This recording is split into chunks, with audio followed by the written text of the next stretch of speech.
가까운 미래를 개척해 나갈 학생 여러분, 자, 이번 시간은 여러분들과 일과 에너지에 대해서 한번 생각을 해볼 거예요. 이 일과 에너지에 대한 개념을 전체적으로 이해하는 게 이번 시간의 학습 목표예요. 자, 그래서 저는 어떻게 설명을 할 거냐면은 이 칠판 한 면을 이용을 해서 전체적인 구조에 대해서 설명을 해줄 거예요. 일단 증명은 이 다음 시간으로 미룰 거예요. 다음 시간으로 미루고 우리는 지금 일과 에너지 사이에 도대체 어떤 관계가 있나 하는 거에 대해서 여러분들하고 전체적인 구조에 대해서, 그러니까 전체적인 윤곽에 대해서 한번 논해볼 거예요. 이게 이번 시간의 학습 목표예요. 자, 그러면 먼저 여러분들은 어떤 생각을 해야 되는 거냐면, 먼저 일이라고 하는 게 도대체 무엇일까 하는 생각부터 해봐야 돼요. 자, 그러면 여러분들이 일이라고 하는 걸 직접 한번 해보세요. 지금부터 한번 해보세요. 일 해봤어요? 어떤 식 일을 했어요? 자, 그래서 저는 여기서 일을 할 건데, 지금부터 제가 하는 걸 잘 봐요. 일을 할 건데 요 아래에 상자가 있어요. 근데 이 상자에는 구리분동도 들어있고 마이크로미터도 들어있어서, 쉽게 말해서 금속류가 들어있어서 상당히 무게가 무거워요. 제가 얘를 일정한 힘을 이렇게 가해서 얘를 이동을 시킬 거예요. 그러면 어떻게 돼요? 저는 틀림없이 여러분들 입장에서 보면은 일을 하고 있는 중이 되는 거예요. 다시 한번 해볼까요? 물체를 힘을 가해서 얘를 이렇게 이동을 시킬 거예요. 그러면 저는 일을 하고 있는 중인 거예요. 바로 이게 일이에요. 그렇잖아요? 자, 그러면 이거를 이제 기호 처리해 나가면 되는 건데, 그런데 어떻게 시작을 할 거냐면, 일이라고 하는 거는 기호를 영어 이니셜에서 따와서, 워크라고 하는 이니셜에서 따와서 우리는 어떻게 쓸 거냐면 W자를 쓸 거예요. 그래서 일이라고 하는 거는 기호로 이렇게 W를 쓸 거예요. 자, 그리고 저는 이 W라고 쓴 얘가 일이에요. 일이라고 하는 걸 중심으로 어떻게 논리를 전개를 할 거냐면은 위쪽, 아래쪽, 그리고 우쪽, 좌쪽 이렇게 그러니까 십자가 모양으로 전개를 시켜나가면서 여기에서 일과 에너지 사이의 관계에 대해서 한번 논해볼 거예요. 자, 그러면 일단은 일이라고 하는 거는 기호를 W로 쓴다라고 하는 건 여러분들이 이제 이해를 했을 거고, 그리고 좀 아까 제가 했던 행동, 물체에 힘을 가해서 이동시키는 얘가 일이라고 했기 때문에 그걸 그대로 쓰면 돼요. 어떻게 쓰면 될까요? 얘를 이렇게 쓰면 되겠죠. 일이라고 하는 거는 힘을 가해서 물체를 이동시키면 되는 거예요. 하지만 이 이동시키는 방향은 실제는 어떻게 되겠어요? 얘는 3차원 공간상 X, Y, Z축이라고 하는 3차원 공간상 어느 방향으로 이렇게 이동을 시켜도 마찬가지예요. 이것도 다 일인 거예요. 그러니까 힘을 가해서 물체를 공간상으로 이동하면 이게 일이 되는 거예요. 그러면 여러분들은 여기까지 논리가 이해가 갔죠? 자, 그리고 나서 우리는 여기서 어떤 생각을 해봐야 되는 거냐면, 이 일이라고 하는 거는 실제적으로 뭐하고 관련이 돼 있을 것 같아요? 그쵸? 일이라고 하는 거는 운동 에너지하고 관련이 되어져 있어요. 그래서 제가 이번에는 이쪽으로 이렇게 놓고 나서 여기에다가 운동 에너지라고 이렇게 쓸 거예요. 운동 에너지. 근데 운동 에너지라고 하는 거는 여기를 키네틱 에너지라고 보통 이렇게 부르는데, 기호를 뭐라고 쓸 거냐면 여기를 이렇게 K자로 쓸 거예요. 이 운동 에너지하고 관련이 돼 있어요. 그리고 또 하나 일이라고 하는 거는 위치 에너지하고 관련이 되어져 있어요. 그래서 이쯤에다가 이렇게 위치 에너지라고 쓸 거예요.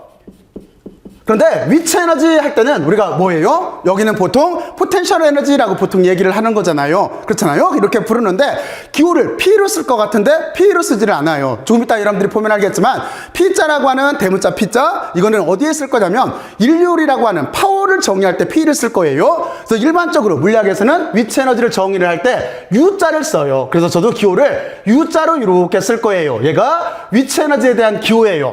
다시 힘, 이동한 거리, K는 여기는 운동 에너지, 그리고 여기는 위치 에너지예요. 이쪽하고 색깔을 맞추기 위해서 U자는 이렇게 파란 색깔로 이렇게 써줄게요. 그러면 이제 기호는 이해가 갔죠? 자, 그런데 여기서 우리는 일과 운동 에너지, 일과 위치 에너지 사이의 관계를 찾아야 돼요. 이 관계가 어떻게 되어져 있냐면, 실제는 일이라고 하는 거는 운동 에너지의 변화량과 이렇게 관련이 되어져 있어요. 이 증명은 제가 이 다음에 여러분들한테 해줄게요. 일이라고 하는 거는 운동 에너지의 변화량과 관계가 되어져 있어요. 그리고 또 하나, 일이라고 하는 거는 위치 에너지하고도 관계가 되어져 있는데 위치 에너지의 변화량과 이렇게 같다라고 써주면 돼요. 그런데 조금 이따가 증명을 해보면 알겠지만 이 위치 에너지 쪽에는 여기에 마이너스가 들어가요. 이렇게 마이너스가 들어가져 있어요. 그래서 여러분들은 이 부분에 대해서 꼭 이렇게 한번 생각들을 해봐야 돼요. 다시 얘기할게요. 일이라고 하는 거는 힘을 가해서 물체를 이동시키면 되는 건데, 일이라고 하는 거는 운동 에너지의 변화량과 같아요. 그리고 또 하나, 일이라고 하는 거는 위치 에너지의 변화량과 같은데 여기에는 마이너스 부호가 이렇게 들어가져 있어요. 저 부호는 왜 들어가져 있는지는 여러분들이 조금 이따가 한번 증명해보면 금방 이해를 할 수가 있을 거예요. 일단은 전체 구조를 알기 위해서 이렇게 돼 있다라고 넘어갈게요. 자, 그러면 여기에서 우리가 운동에너지라고 하는 걸 다시 한번 정의를 해야 되는데 여기 K자를 썼으니까 그런데 이 운동에너지는 어떤 형태를 가지고 있냐면 여기다가 K로 이렇게 쓸게요. 운동에너지는 여러분들이 잘 알고 있듯이 어떻게 돼요? 값이 2분의 1 mv의 제곱인 거죠. 그래서 운동에너지는 2분의 1 mv의 이렇게 제곱의 형태를 가지고 있어요. 그리고 이쪽에 위치에너지는 어떤 형태를 가지고 있어요? 위치에너지는 U자로 이렇게 쓸 거고 이쪽은 mgh라고 하는 값을 가지고 있죠. 그런데 지금 우리는 조금 있다가 방향성을 고려를 해야 되기 때문에 h라고 하는 이렇게 높이가 어느 축에 있어요? y축에 있는 거죠. 그래서 저는 여기에다가 어떻게 쓸 거냐면 mgy라고 이렇게 쓸 거예요. 여기는 질량, 여기는 중력 가속도, 여기는 y는 물체의 이 y축상의 거리, 그걸 말하는 거예요. 이렇게 돌 거예요. 이게 위치 에너지예요.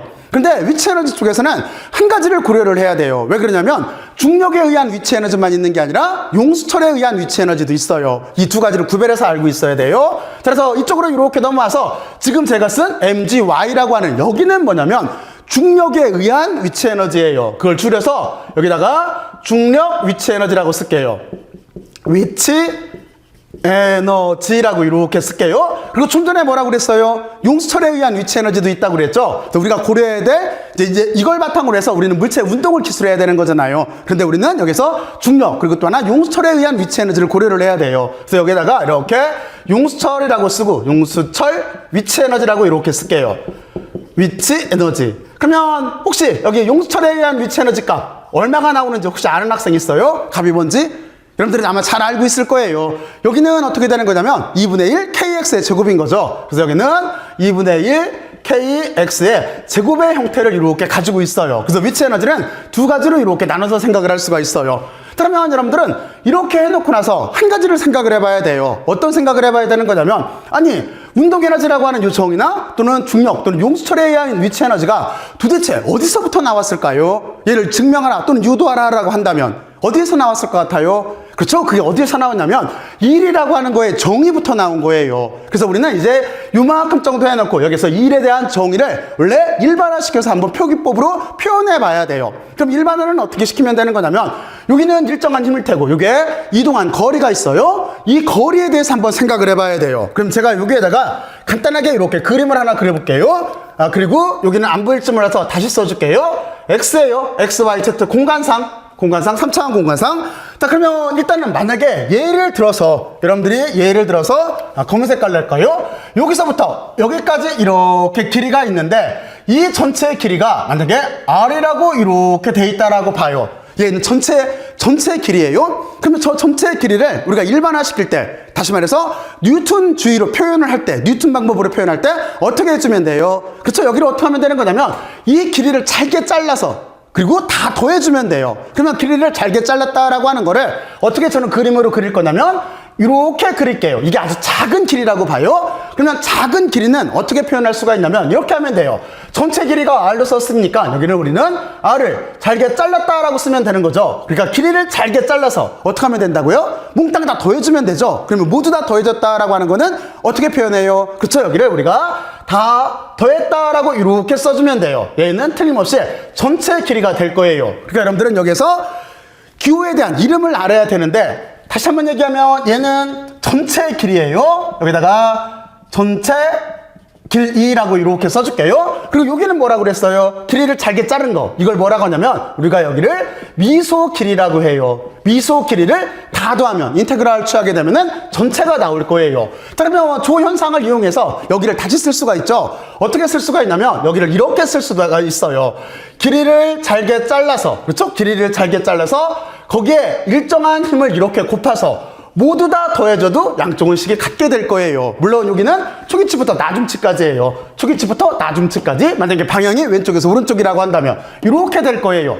근데 이거를 좀 더 효과적으로 표현할 수가 있어요. 어떻게 하는 게 더 일반화된 표현일까요? 그건 뭐냐면 미소 길이를 미소 길이 벡터로 바꾸는 거예요. 어떻게 하면 바꿀 수가 있을까요? 그러면 이건 이거예요. 지금 요만큼이 미소 길이라고 했는데 그런데 여기를 벡터로 만들 거예요. 벡터를 만약에 X축으로 지금 잡아준 이 축으로만 여기는 그림대로라고 할게요. 그림대로만 본다라고 한다면 두 방향이 나올 거예요. 하나는 왼쪽에서 오른쪽으로 또 하나는 오른쪽에서 왼쪽으로. 이거는 어느 쪽으로 잡아도 상관없어요. 그랬을 때 우리가 미소 길이 벡터는 요게 임의의 점을 이렇게 잡고 거기에다가 이렇게 화살표를 그려주면 돼요. 그러면 이거는 어떻게 쓰면 되는 거냐면 길이를 잘게 잘라서 이렇게 벡터 표시를 해주면 돼요. 그러면 얘는 뭐가 되는 거냐면 미소 길이 벡터가 되는 거예요. 그러니까 얘가 미소 길이 벡터가 되는 거예요. 바로 이 개념을 이용을 해서 우리는 여기서 쓴 식을 더 일반화를 시켜줄 수가 있어요. 어떻게 일반화를 시켜줄 수가 있을까요? 그러면 이렇게 쓰면 되겠죠. 어떻게 하면 되는 거냐면 길이를 잘게 잘라서 얘를 벡터로 만들고 미소 길이 벡터를 만들고 힘은 원래가 벡터였었어요. 그러니까 힘은 원래가 벡터였었고 그리고 얘를 어떻게 하면 돼요? 전체를 다 더해주면 될 거예요. 그리고 나서 하나를 결정을 해야 돼요. 어떤 걸 결정을 해야 돼요? 그렇죠? 여기 보면은 벡터 곱이 나왔어요. 벡터하고 벡터를 곱해줘야 돼요. 벡터하고 벡터를 곱하는 방법은 몇 가지가 있어요? 크게 봤을 때 두 가지가 있는 거죠. 하나는 내적이라고 하는 방법, 하나는 또 하나 외적이라고 하는 방법이 있어요. 근데 지금 같은 경우에는 어떤 식으로 곱해야 될까요? 어떤 식으로? 그렇죠. 여기를 우리가 내적의 형태로 다시 말해서 스칼라 프로덕트로 곱해줘야 되는 거예요. 그러면 기호는 어떻게 써요? 기호는 점곱을 쓰는 거죠. 그래서 여러분들은 여기에다가 이렇게 점을 찍어주면 돼요. 그리고 이거는 초기부터 나중치까지로 이렇게 표현해주는 게 이게 1에 대한 일반적인 정의가 돼요. 여러분들은 여기에는 이 식을 반드시 알고 있어야 돼요. 여기에는 이 정의를 1에 대한 일반적인 정의가 돼요. 자, 그리고 이제 한 가지를 논해봐야 되겠죠. 그리고 여기만 벡터를 구별하기 위해서 새로 이렇게 화살표를 붙여줄게요. 힘은 벡터예요. 여기만 다시 지우고 이렇게 새로 쓸게요. 힘은 이렇게 벡터가 돼요. 자, 그러면 여러분들은 이렇게 돼 있고 이제 한 가지를 논해봐야 되는데 어떤 걸 논해야 돼요? 그렇죠? 여기에서 조금 전에 점곱이 나왔어요. 이 점곱에 대해서 잠깐만 생각을 해볼게요. 그래서 요쯤에다가 쓸까요? 점곱을 뭐라고 부르냐면 저기는 점곱을 우리가 일반적으로 내적이라고 이렇게 불러요. 이너 프로덕트라고 하는 거 그렇잖아요. 아마 여러분들은 이쪽의 용어가 더 친숙할지도 몰라요. 수학 쪽에서 먼저 이렇게 배울 가능성이 많기 때문에. 근데 실제적으로 이 결과는 벡터의 벡터를 점고 취하면 어떻게 되는 거냐면 항상 스칼라 값이 나오게 되어져 있어요. 그러니까 1이라고 하는 거는 스칼라 값이에요. 다시 말해서 상수값만 나온다는 뜻이에요. 그렇잖아요. 바로 그래서 우리는 여기를 어떻게 일반적으로 이학이나 공학에서 말을 하냐면 여기를 우리가 스칼라 프로덕트라고 해요. 그래서 저도 앞으로 여기를 스칼라 프로덕트라고 이렇게 말을 할 거예요. 여기를 스칼라 프로덕트라고 이렇게 발음을 할 거예요. 그래야 나중에 덜 헷갈리게 되어져 있어요. 자, 그러면 이렇게 해놓고 나서 그러면 여기서 가장 대표적인 식이 어떤 게 있어요? A 또 B, 이거의 정인 거죠. 그걸 그대로 쓰게 되면은 우리는 어떻게 논할 수가 있냐면 여기에 A 벡터가 이렇게 있고 지금은 잠깐 수학식으로 말할게요. 그리고 여기에 B 벡터가 이렇게 있고 그리고 여기가 도트 프로덕트로 연결이 이렇게 되어져 있어요. 그러면 여러분들이 잘 알고 있겠지만 A도 B라고 하는 여기는 결과가 뭐가 나와요? 어떻게 나와요? 그렇죠? 여기는 어떻게 나오냐면 A의 크기에 B의 크기에 코사인 세타가 나와요. 그렇잖아요? 그래서 크기라고 하는 거는 저는 그냥 A자를 쓸게요. 얘는 어떻게 되는 거냐면 A의 크기에 여기 절대값 안 붙일게요. 그리고 또 하나 B의 크기에 이렇게 코사인 세타 값으로 이렇게 나오게 되어져 있어요. 여러분들은 이 식에 대해서도 반드시 이렇게 알고 있어야 돼요. 아마 여기까지는 잘 알고 있을 거고. 자, 그러면 한 가지만 물어볼까요? 이 식이 도대체 어떻게 나왔을까요? 그 생각 해봤어요? 이 식이 도대체 잘 모르겠으면 어떻게 하면 되는 거냐면 우리는 무조건 얘를 시각화를 시키면 돼요. 그렇잖아요? 그러니까 어떻게 하면 되는 거냐면 A 벡터, B 벡터를 그려보면 돼요. 그래서 여기다가 그리게 되면은 이렇게 되겠죠? 예를 들어서 여기를 우리가 A 벡터라고 이렇게 놓고 그리고 B 벡터를 이쪽으로 그냥 임의의 방향으로 이렇게 그릴게요. 이거를 우리가 B 벡터로 이렇게 놨어요. 그랬을 때 이 의미는 뭐냐면 한쪽으로 벡터를 프로젝션 시키면 돼요. 프로젝션이라고 하는 거는 그쪽 면에 맞게 평행한 빛을 비춰주면 되는 거죠. 그래서 만약에 A 벡터를 B 벡터 쪽으로 프로젝션을 시킨다라고 한다면 물론 여기가 세타라고 하는 각도가 있어요. 그러면 어떻게 되겠어요? B 벡터가 평행한 빛을 이렇게 비치면 틀림없이 A 벡터라고 하는 여기에 그림자 벡터가 생길 거예요. 다시 말해서 이쪽으로 이렇게 수직으로 내려서 여기에 이만큼 그림자가 생길 거예요. A 벡터에 그림자가 이렇게 생길 거예요. 그렇죠? 그리고 여러분들이 잘 알고 있겠지만 여기는 지금 직각이에요. 직각. 수직이에요. 자, 그랬을 때 이 A 벡터의 그림자의 크기는 얼마가 돼요? 여기가 세타라고 한다면 그러면 어떻게 되겠어요? 여기는 당연히 이렇게 되겠죠. 여기는 A의 코사인 세타만큼 이렇게 그림자의 크기는 원래 크기에 비해서 줄었을 거예요. 그렇죠? 자, 그리고 나서 우리는 여기 B 벡터가 여기서부터 지금 이만큼 가지고 있는데 B 벡터의 크기는 뭐로 쓰면 돼요? B로 이렇게 써주면 되죠. 그러면 두 개를 곱하면 어떻게 되겠어요? AB 코사인 세타, AB 코사인 세타. 바로 요 값이 나오는 거예요. 그러니까 A도 B라고 하는 자체는 어떻게 놓은 거냐면은 한쪽으로 프로젝션 시켜서 여기서 나온 크기 값을 서로 곱해준 결과가 나와요. 바로 그 뜻이에요. 자, 그러면 A 벡터 쪽으로만 프로젝션 시킨 경우만 성립을 할까요? B 벡터 쪽에서는 해보면 알겠죠? 어떻게 하면 되는 거냐면 이번에는 A 벡터하고 똑같은 빛을 이쪽에서 비춰요. 그러면 틀림없이 이 B 벡터의 그림자 벡터가 이쪽에 이렇게 생기게 될 거예요. 여기쯤에서 B 벡터의 그림자 벡터가 이쪽으로 이렇게 생기게 될 거예요. 그렇죠? 그리고 똑같이 우리는 어떻게 하면 되겠어요? 이 B 벡터의 그림자 벡터의 크기는 얼마가 돼요? 여기는 B 코사인 세타가 되겠죠? 여기는 B 코사인 세타가 이렇게 될 거예요. 그리고 A 벡터의 원래 크기는 얼마예요? 여기서부터 여기까지 A 벡터의 크기는 A가 될 거예요. 그러니까 이 둘을 곱해도 AB 코사인 세타가 되는 거예요. AB 코사인 세타. 그렇죠? 양방향으로 다 성립한다라고 하는 걸 알 수가 있죠. 그러니까 A도 B라고 하는 거는 무슨 얘기냐면 크기 성분의 곱인 거예요. 그렇죠? 우리는 이렇게 하나를 정의해 놓으면 돼요. 자, 그래서 이 얘기를 왜 했냐면 여기가 점곱이 들어가 있어서 그래요. 그러니까 쉽게 말해서 A가 여기는 F인 거고 그리고 여기는 B가 변이겠죠. 바로 이 두 개가 점곱으로 이렇게 곱해져서 그래요. 그리고 나서 하나를 꼭 생각을 해야 돼요. 벡터일 때는 항상 크기 말고 또 하나 뭘 생각해야 돼요? 그렇죠. 방향을 생각을 해야 돼요. 방향을. 지금 보면은 A 벡터 여기가 힘하고 변이의 방향을 고려를 해줘야 돼요. 이 방향을 그러면 여기를 어떻게 생각하면 쉽냐면 우리가 단위 벡터를 이용해서 생각해보면 쉬워요. 자, 그러면 여기다가 단위 벡터를 이해를 시키기 위해서 여기에다가 그림을 하나 그릴까요?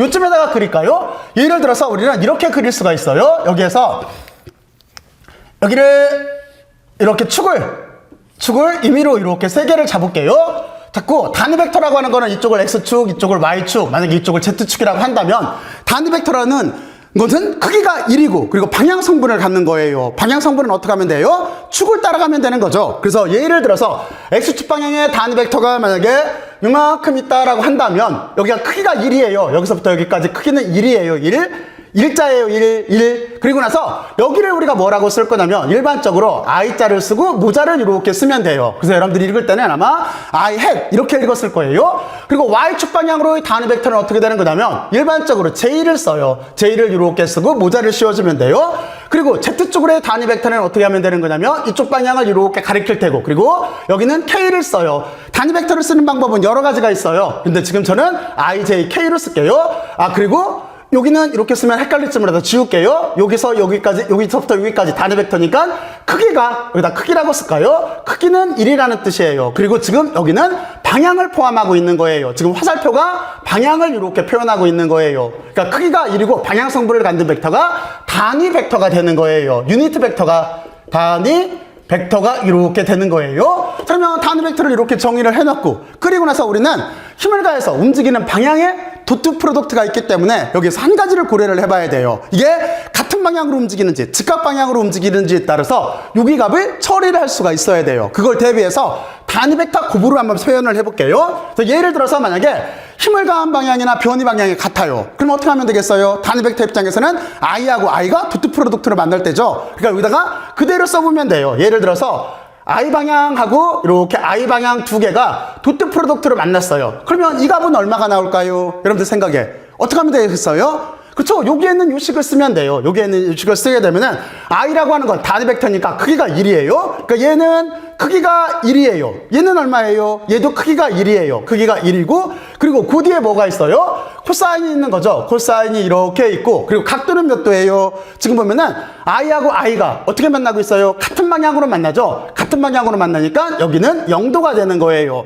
그러면 하나만 더 물어볼까요? 코사인 0도는 값이 얼마예요? 1인 거죠? 잘 모르겠으면 이것도 그림을 그려보면 돼요. 그래서 여기에다가 예를 들어서 코사인 그래프를 그리게 되면 코사인 그래프는 이런 식으로 이렇게 진동하게 되어져 있어요. 그렇죠? 그래서 쉽게 말해서 0일 때 값은 1인 거예요. 1. 그래서 이 값은 1이 나와요. 그러면 전체 값이 얼마? 그렇죠? 이 전체 값은 곱하면 1이 나오게 되는 거예요. 무슨 얘기냐면 여러분들이 나중에 여기를 계산을 할 때 여기가 방향이 서로 같다라고 한다면 어떻게 되는 거예요? 방향이 같다라고 한다면 여기 도트 프로덕트 자체가 1로 바뀌기 때문에 이 전체를 다음과 같이 이렇게 스칼라 값으로 계산을 해줘도 된다라고 하는 그 뜻이에요. 여기 의미를 잘 알고 있어야 돼요. 자, 그러면 바로 그거예요. 자, 그러면 이때만 성립을 할까요? 그렇지가 않죠. 어떻게 되는 거냐면 여기에서 우리가 I가 I랑 만나던 또는 여기에서 J가 j-방향, y축 방향으로 이렇게 만나던 또는 k가 k로 만나던 이렇게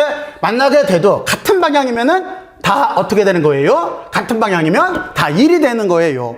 그러면 또 한 가지가 남았죠? 어떤 게 또 한 가지가 남았냐면 조금 아까 말했듯이 i하고 j는 직각 방향이에요. 그리고 j하고 k도 직각 방향이에요. 요 두 가지에 대해서만 한번 눈해보죠. 자, 그러면 어떻게 되겠어요? 여기다 써주면 되겠죠? 어떻게 쓰면 되는 거냐면 예를 들어서 이번에는 i가 이렇게 j랑 만나게 되어져 있어요. 여기 하나만 해봐도 되겠네요. i가 j랑 만나요. 이 값은 얼마가 나올까요? 똑같죠? 여기다 넣으면 돼요. 그러면 크기에 코사인 세타 값만 결정하면 돼요. 그러면 i는 단위 벡터니까 1이고 j도 단위 벡터니까 크기는 1일 테고 그리고 코사인이 이렇게 들어가는데 i하고 j는 몇 도예요? 조금 아까 x축과 y축 직각인 거죠. 그러니까 여기는 90도가 이렇게 되는 거예요. 그러면 여러분들이 코사인 90도는 값이 얼마예요? 이거는 그래프에서 찾아보면 되겠죠. 바로 요점일 거예요. 여기를 우리가 2파이라고도 하고 여기를 우리가 90도라고도 이렇게 해요. 그러면 그 값은 얼마? 0이네. 그러니까 이 값은 0이 되는 거예요. 0. 그럼 0으로 곱했기 때문에 전체 값은 얼마가 돼요? 여기도 이렇게 0이 되는 거예요. 그렇죠? 그러니까 무슨 얘기냐면 직각으로 만나게 되면은 i가 j랑 만나던 또는 i가 이렇게 k로 만나던 또는 여기가 예를 들어서 이렇게 j가 k랑 만나던 등등등 하겠죠? 하여튼 여기 등등등 할 텐데 이런 식으로 우리가 직각으로 만나게 되면 여기다 이렇게 쓸까요? 여기쯤에다 쓸까요? 이렇게 직각을 이렇게 할게요. 직각으로 만나게 되면은 모두 다 0이 되는 거예요. 얘가 직각이에요. 직각으로 만나게 되면은 다 모두 다 0이 된다라고 하는 걸 우리는 바로 여기에서 알 수가 있어요. 그러면 이쪽은 어떻게 기호를 처리하면 되는 거냐면 얘는 직각 표시인 거고 이쪽은 평행하게 만나게 되면은 여기쯤에다 쓸까요? 이렇게 평행하게 만나게 되면은 모두 다 얼마가 되는 거냐면 1이 나오는 거예요. 그렇죠? 결과적으로 보면은 얘는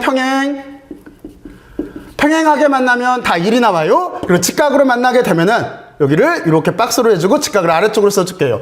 이렇게 직각으로 만나게 되면은 90도가 되기 때문에 다 0이 나와요. 그러니까 만약에 이게 이 뜻이에요. 힘을 가했는데 변이 방향이 직각이면 힘과 변이 방향이 직각으로 만나게 되면 1은 아무것도 안 넣게 된다라고 하는 바로 그 의미인 거예요. 그러니까 어떻게 생각하면 되는 거냐면 힘과 변이 방향이 같아야만 일을 한다라고 하는 개념인 거예요. 힘과 변의 방향이 수직관계면은 아무런 일도 않고 있다라고 하는 그 뜻인 거예요. 자, 그러면 여러분들은 여기까지 이제 여기 있는 도트 프로덕트에 대해서 의미에 대해서 알아봤어요. 자, 그러면 여기까지 여러분들 1차적으로 한번 정리들을 지금부터 잠깐만 해보세요. 지금부터 먼저 한번 해보세요. 해봤어요? 틀림없이 여러분들은 잘 이해를 했을 거라고 생각을 하고 다시 이쪽으로 와서 몇 가지 논리전개만 하죠.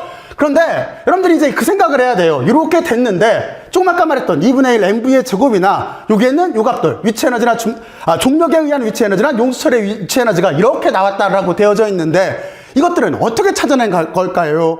여기는 어떻게 찾아냈을까요? 실제로는 어떻게 찾아내는 거냐면 여러분들은 여기에서 힘만 고려를 해주면 돼요. 이 힘이 도대체 뭔지 그리고 또 하나 여러분들은 변이가 도대체 어떤 식으로 일어나고 있는지 그리고 둘 사이의 관계 둘 사이에는 어떤 관계가 있는지 바로 이걸 찾아서 값을 정해주면 되는 거예요. 그게 진짜로 쉬워요. 자, 그래서 일단은 이렇게 해놓고 나서 우리가 운동 에너지 쪽을 찾을 때, 요 값을 찾을 때 힘이라고 하는 거는 어떤 걸 이용을 했냐면 여기 힘이라고 하는 자체는 이거 해보면 쉬워요. 질량이 있는 물체가 있어요. 질량이 있는 물체를 내가 이렇게 밀 거예요. 질량이 있는 물체를 밀었어요. 그러면 틀림없이 힘과 변이 방향은 지금 같아요. 그러니까 여기는 1로 바뀌겠죠. 그러면 우리는 이대로 계산할 수가 있어요. 자, 그리고 힘을 찾아야 되는데 이 값이 나오기 위해서 힘을 찾아보면은 질량에 있는 물체를 이렇게 밀었을 때 여기는 어떤 법칙을 따라요? 뉴턴의 이 법칙 F = ma를 따른 거죠. 그러니까 이 값을 유도하기 위해서는 우리가 여기에서 힘이라고 하는 거는 ma라고 하는 바로 얘를 이용해서 여기다 놓고 그러니까 지금 이쪽이겠죠?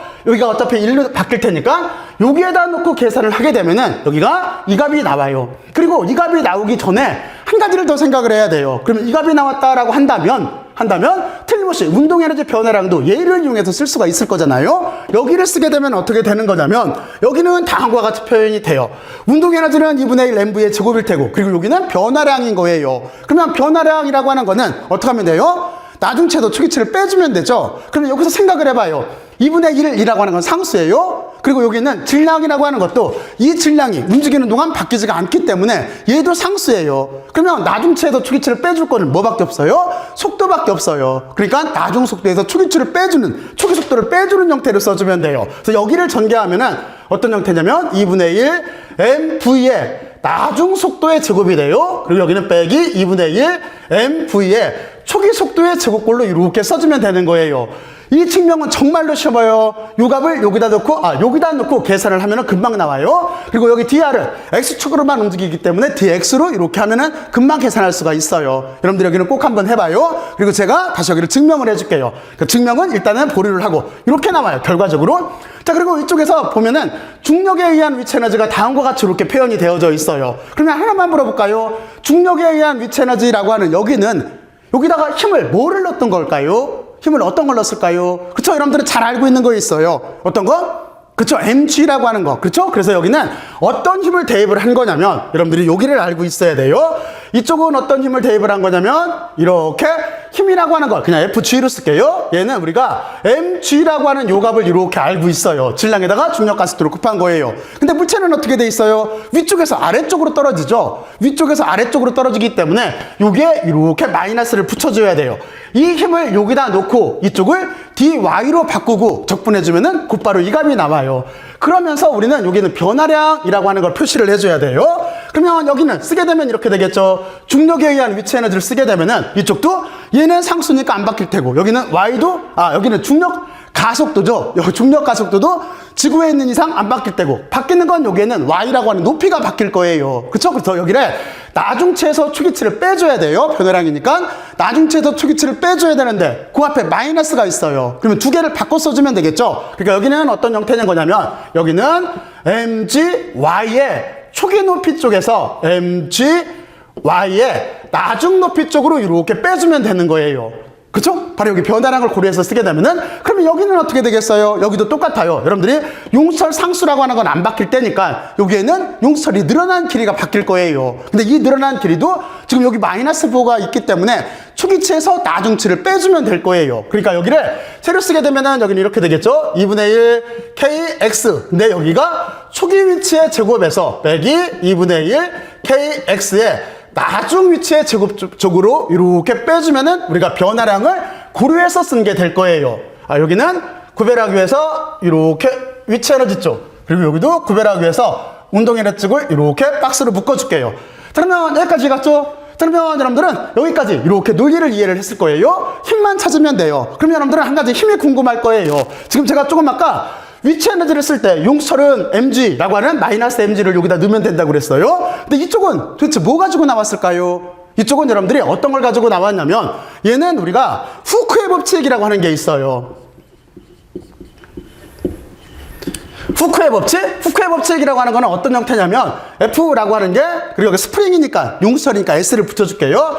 이렇게 놓고 나서 여기는 여러분들이 잘 알고 있듯이 KX라고 이렇게 쓰는 값이에요. 그렇죠? 그런데 이 용수철도 마찬가지예요. 용수철은 어떻게 되냐면 여러분들이 머릿속으로 상상을 해봐요. 탄성력이 좋은 용수철을 생각을 해요. 생각들 했어요? 머릿속 사고실험실에서 했어요? 자, 그리고 내가 그 용수철을 밀어봐요. 그럼 어떻게 돼요? 용수철은 원래 평형점으로 돌아가려고 나를 밀어요. 그리고 내가 만약에 용수철을 당겨봐요. 그럼 어떻게 돼요? 용수철은 틀림없이 원래 자기 위치로 들어가기 위해서 내가 당기면 용수철도 나를 당기게 되어져 있어요. 이거를 우리가 복원력이라고 해요. 그래서 여기에다가 이렇게 마이너스가 들어가야 돼요. 이거를 우리가 복원력이라고 하는 거예요. 복원력, 리스토링 포스라고 하는 거예요. 바로 요 힘을 여기다 대입하면 돼요. 이 힘을 여기에다가 이렇게 대입해서 계산해 보면은 여기에는 2분의 1 kx의 제곱이라고 하는 꼴이 금방 나오게 되어져 있어요. 자, 그러면 여러분들은 여기를 잘 이해를 했을 거예요.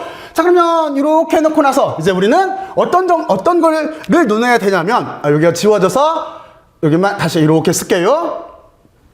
자, 그러면 이렇게 해놓고 나서 이제 우리는 어떤 걸 논해야 되는 거냐면 지금까지는 일과 에너지 사이의 관계를 각자 논했어요. 자, 그러면 이걸 다 합치면 어떻게 될까요? 다 합치게 되면은 여러분들이 잘 알고 있는 에너지 보존 법칙이 되는 거예요. 자, 그러면 우리는 이걸 기호로 쓰면 이렇게 돼요. 여기다가 이렇게 놓고 1이라고 하는 게 여기 힘도 박스를 쳐줘야 되겠네요. 여기다 쓸 거라 여기만 이렇게 묶어줄게요.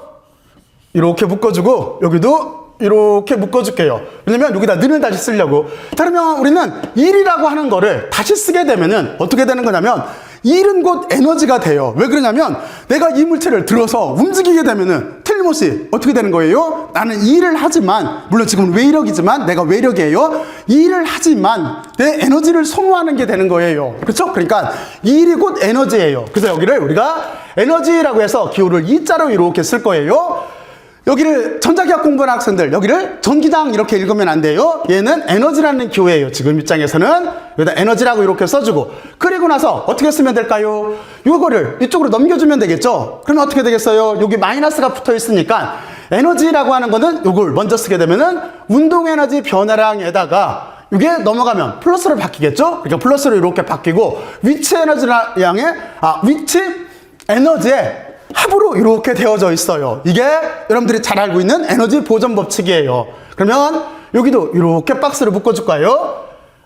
이게 뭐라고요? 그렇죠? 이게 에너지 보존 법칙이에요. 여기다 에너지 보존 법칙이라고 이렇게 쓸게요. 근데 좀 더 정확하게 말하면, 실제 우리가 물리학에서 말하는 에너지 보존 법칙이라고 하는 거는 어떤 형태를 갖는 거냐면, 에너지를 저장할 수 있는 방법이 3가지가 있어요. 그리고 또 하나 에너지를 전달할 수 있는 방법이 6가지가 있어요. 원래는 에너지를 저장할 수 있는 3개는 하고 에너지를 전달할 수 있는 방법 6개. 이게 같다라고 하는 게 이게 전체적인 에너지 보존 법칙이 되는 거예요. 근데 지금 여기는 어떻게 되어 있냐면 위치 에너지와 운동 에너지만 관계가 되어 있는 거죠. 바로 그래서 이거를 좀 더 정확한 이름으로 붙이게 되면은 여기를 우리가 역학적이라고 불러요. 그래서 이게 역학적 에너지 보존 법칙이 되는 거예요. 이만큼이 되는 거예요.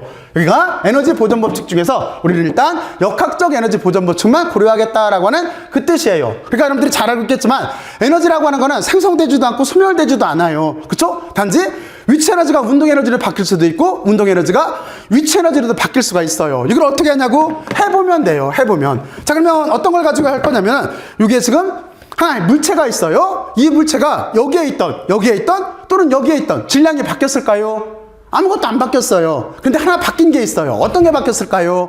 여러분들 직관적으로 틀림없이 얘를 물체가 여기에 있던 그쵸? 여기에 있던지 간에 질량 자체는 바뀌지가 않았는데 위치 에너지는 바뀌었어요. 어떻게 보면 알까요? 떨어뜨려 보면 알아요. 그렇죠? 그래서 예를 들어서 제가 여기에서 이 물체를 떨어뜨리게 되면은 틀림없이 이만큼 위치 에너지가 운동 에너지로 바뀔 거예요. 그래서 하고 이렇게 소리가 나요. 그쵸? 꽝 하고 부딪히는 소리가 나죠? 무슨 얘기냐면 내가 지금 보면은 얘를 에너지를 써서 끌어올렸어요. 그렇죠? 이렇게 올렸어요. 내가 쓴 에너지는 여기는 화학적 에너지예요. 내가 음식물을 먹고 그냥 화학적 에너지를 발생을 했을 거예요. 그걸 가지고 변환을 시킨 거예요. 얘를 들어올리는 운동 에너지를 증가를 시켜준 거예요. 그리고 놓으면 어떻게 되겠어요? 떨어지면서 이 위치 에너지가 운동 에너지 쪽으로 바뀐 거죠. 다시 한번 해볼까요? 여기를 놓으면 꽝 하고 이렇게 떨어질 거예요. 예를 들어서 낮게 놓으면 작은 소리가 나요. 하지만 높게서 떨어뜨리면 꽝 하고 떨어질 거예요. 이게 만약에 한 2km 정도 올라가서 떨어지게 되면은 이 건물하고 팡 부딪히면 엄청나게 큰 충격이 올 거예요. 그렇죠? 바로 이것처럼 물체라고 하는 자체는 여기 있는 위치가, 그러니까 이걸 배열이라고 해요. 여기가 위치가 바뀌게 되면은 이만큼은 뭐예요? 여기는 무게인 거죠. 무게가 있는 물체가 위치가 위로 올라가면 올라갈수록 여기는 위치 에너지는 증가하게 되어져 있는 거예요. 그리고 그 증가한 위치 에너지는 떨어지면서 운동 에너지로 바뀌게 되어져 있는 거예요. 여러분들은 이렇게 하나를 정리를 해놓으면 돼요. 자, 그러면 여러분들은 여기까지 잘 이해를 했을 거라고 생각을 하고, 자, 그리고 이제 우리는 여기까지 논리전개는 다 했어요. 다 했는데 얘를 바탕으로 해서 여기는 역학적 에너지 보존 법칙을 바탕으로 해서 무엇을 해야 되는 거냐면 문제풀이를 해야 돼요. 그러면 문제풀이를 할 때는 어떤 식들을 이용해야 될까요? 또는 식을 어떻게 써야 될까요? 하는 생각을 해봐야 돼요. 근데 이게 정말로 간단해요.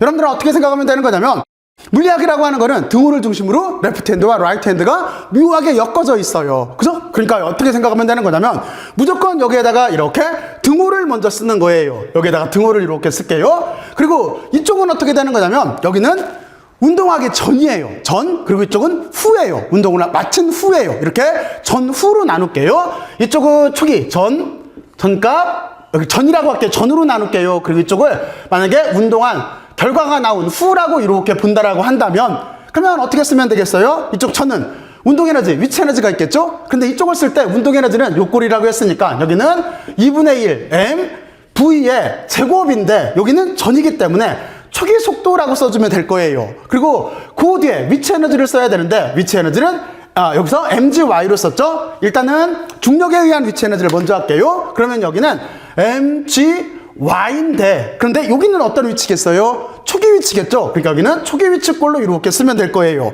자, 그리고 이쪽은 어떻게 되겠어요? 후기 때문에 여기는 2분의 1 mv의 제곱인데 여기는 나중 속도가 될 거예요. 그리고 플러스 여기는 mg y인데 여기는 나중 이렇게 위치가 될 거예요. 그러면 여러분들은 이 식에서 보면 직관적으로 알 수가 있는 거죠. 어떤 걸 알 수가 있어요? 그렇죠? 초기 속도와 초기 위치를 알면은 여기는 나중 속도와 나중 위치를 알 수 있다는 뜻인 거잖아요. 바로 이런 식으로 해서 여러분들은 문제의 현상을 이해를 하고 여기에는 역학적 에너지 보존 법칙을 적용을 시켜서 문제의 해를 구하면 되는 거예요. 이해갔죠? 자, 그런데 한 가지를 더 고려를 해야 돼요. 어떤 게 있는 거냐면 지금 우리는 운동 에너지와 중력에 의한 위치 에너지를까지만 고려를 했어요. 그러면 여기에는 용수철에 의한 위치 에너지도 고려를 해줘야 되겠죠? 그 문제 자체, 그 현상 자체, 거기에 용수철이 있다라고 한다면, 그러면 여기다가 어떻게 하면 되는 거냐면, 더해주면 돼요. 플러스 한 다음에 2분의 1, 중력이 아니라 용수철이죠? 용수철이기 때문에 여기는 KX에, 그리고 나서 여기는 뭐가 되겠어요? 초기치인 거죠? 스프링의 초기 위치에 제곱이 이렇게 될 테고, 그리고 이쪽은 어떻게 되는 거냐면, 2분의 1, KX에 여기는 나중 위치의 제곱꼴로 이렇게 될 거예요. 이런 식으로 식을 확대해 나가면 되는 거예요. 그리고 실제적으로 또 하나 뭐가 있어요? 실제적으로 물체의 이 운동을 다룰 때는 지금 여기는 병진 운동만을 고려를 한 거예요. 근데 또 하나 운동은 어떤 운동이 있을 수가 있어요? 회전 운동이 있을 수가 있죠. 그러면 회전 운동이 발생을 하게 되면은 지금은 이제 여기서는 나오지는 않지만 여러분들은 여기에다가 회전 운동 에너지를 고려를 해주면 돼요. 회전 운동 에너지를 식은 어떻게 바꾸면 되는 거냐면 2분의 1은 상수니까 그대로 두고 질량이라고 하는 자체를 회전 관성 I로 바뀌어요. 그리고 여기 있는 속도라고 하는 거는 각속도 오메가로 바꿔주면 돼요. 오메가의 제곱꼴로 바꿔주면 돼요. 그러니까 여러분들은 한 가지를 더 고려를 하면은 예를 들어서 여기는 나중에 나오지만 참고로 우리가 회전 운동을 고려를 할 때는 여기에 회전 운동 에너지라고 하는 거는 여기 회전 운동은 로테이션 모션이라고 해요. 그래서 구별하기 위해서 여기다 R을 이렇게 붙여줄게요. 얘는 어떤 형태를 갖냐면 2분의 1 I 오메가의 제곱 형태를 이렇게 갖게 되어져 있어요. 그래서 여러분들은 이거의 초기치, 이거의 오메가의 나중치 이걸 넣어서 확대를 시켜서 계산해주면 되는 거예요. 그러면 회전 운동이 뭔지를 여기서 잠깐 보여주면 이거예요. 만약에 여기 있는 물체를 지금 여기 2분의 1 mv의 제곱이라고 하는 거는 이건 어떤 형태냐면 얘가 그대로 쭉 하고 움직이는 선운동, 다시 말해서 병진 운동을 할 때예요. 무슨 얘기냐면 힘을 가했을 때 이 안에 있는 모든 입자는 힘 방향과 같은 방향으로 움직이게 되어져 있어요. 근데 여기는 회전 운동이라고 하는 건 뭐냐면 여기 축에다가 이렇게 볼펜을 하나 껴보면 돼요. 이렇게 놓고 돌려보게 되면은 어떻게 돼요? 모든 게 고정된 회전촉을 중심으로 회전하고 있죠. 바로 이게 회전 운동이에요. 바로 이런 회전 운동을 고려할 때는 그 운동 에너지 값을 더 넣어서 계산을 해주면 된다라고 하는 이 뜻이에요. 자, 그러면 여러분들은 여기까지 이제 회전 운동까지 미리 한번 알아봤어요. 자, 그리고 여기가 회자예요. 회전 운동 이렇게 회로 바꿔줄게요. 자, 그러면 됐고, 자, 그리고 나서 이제 한 가지를 더 알아봐야 돼요. 어떤 생각을 해봐야 되는 거냐면 무슨 생각을 해봐야 될까요? 그렇죠? 어떤 생각을 해봐야 되는 거냐면 단위를 고려를 해야 돼요. 자, 그러면 일단은 1의 단위 뭘까요? 하면은 언뜻 생각이 안 날 수도 있어요. 하지만 여러분들이 에너지의 단위는 다 알고 있어요. 에너지의 단위 뭐예요? 그렇죠? 줄이에요, 줄. 그래서 여기가 단위를 고려를 하게 되면은 에너지의 단위는 우리가 줄이다라고 하는 걸 이렇게 알고 있어요. 줄이라고 하는 분은 열의 일당량 중에서 에너지를 하고 일사의 관계를 처음으로 증명하신 분, 그렇잖아요? 어떻게 증명을 했냐면 탁자 위에다가 수조를 놨어요. 그리고 그 수조 안에다가 프로펠러를 놨어요. 그리고 그 프로펠러에 실을 감아놓고 이쪽에다 추를 달아놨어요. 추가 쭉 떨어지게 되면은 프로펠러가 돌아갈 거예요. 근데 그 안에 액체가 있다라고 한다면, 물이 있다라고 한다면 이 프로펠러가 돌아가면서 물하고 마찰을 일으킬 거예요. 그리고 그 옆에다가 온도계를 달아놨어요. 그래서 1과 열 사이에 관계를 처음으로 찾은 분이 여기에 있는 줄이라고 하는 분이에요. 그렇죠? 이해들 갔죠? 바로 이렇게 해서 우리는 구분의 업적을 기념하기 위해서 에너지의 단위를 줄이라고 이렇게 써요. 그러면 에너지의 단위가 줄이기 때문에 1의 단위는 뭐겠어요? 그렇죠? 1의 단위도 줄이 되는 거예요. 그러면 운동 에너지의 단위는 뭐겠어요? 운동 에너지의 단위도 1과 관계가 있기 때문에 여기도 이렇게 줄이 되는 거예요. 그리고 이쪽은 어떻게 되겠어요? 위치 에너지의 단위도 줄이 이렇게 되는 거예요. 그런데 이 줄이라고 하는 거는 또 하나와 관계가 되어져 있어요. 어떤 거하고 관계가 되어 있냐면 여기 있네. 일의 정의가 힘을 가해서 물체를 움직이는 거였었어요. 그러면 이걸 그대로 쓰게 되면은 힘이라고 하는 거는 뉴턴이 될 거예요. 그리고 여기는 뭐예요? 이동한 거리기 때문에 미터가 되겠죠. 그러니까 여기는 뉴턴 미터로도 이렇게 줄을 쓸 수가 있어요. 줄이랑 같은 단위예요. 같은 단위. 자, 그러면 이렇게 하나를 정리를 해놔요. 근데 여기에서 한 가지 조심할 게 있어요. 조심할 게 어떤 거냐면 이쪽에서 지금 회전운동이 나왔잖아요. 회전운동으로 들어가게 되면은 토크라고 하는 개념이 나와요. 돌림힘이라고 하는 거. 자, 그러면 그걸 요쯤에다 쓸까요? 이렇게 해놓고 나서 여기도 일단은 여러분들이 참고로 봐요. 토크라고 하는 개념이 있는데 우리말로는 여기를 돌림힘이라고 해요. 돌림힘이라고 하는데 이 돌림힘의 정의가 어떻게 되어 있냐면 토크라고 하는 거를 타우로 이렇게 써요. 얘는 팔의 힘이에요. 그러니까 무슨 얘기냐면 이렇게 작용점까지의 거리에다가 거기에 가해지는 힘을 크로스 프로덕트로 이렇게 곱한 거예요. 그리고 여기가 크로스 프로덕트를 곱했기 때문에 토크는 벡터가 되는 거예요. 바로 이게 돌림힘의 정의예요. 근데 여기서 보면은 토크라고 하는 거에 단위를 어떻게 쓸 수가 있냐면 다음과 같이 쓸 수가 있어요. 여기 단위를 여기는 뉴턴이니까 힘이니까 뉴턴이겠죠. 뉴턴으로 이렇게 쓰고 여기는 길이라고 그랬어요. 그렇죠? 그러니까 여기는 길이니까 미터가 되는 거예요. 그래서 여기서 토크라고 하는 단위도 뉴턴 미터가 나와요. 그러니까 언뜻 생각하면은 토크가 돌림 힘 해서 힘일 것 같은데 실제는 힘이 아니에요. 힘 비슷한 거예요. 여기는 영어로 말하는 토크 속에는 포스라는 말이 없잖아요. 이거 개념을 조심해야 돼요.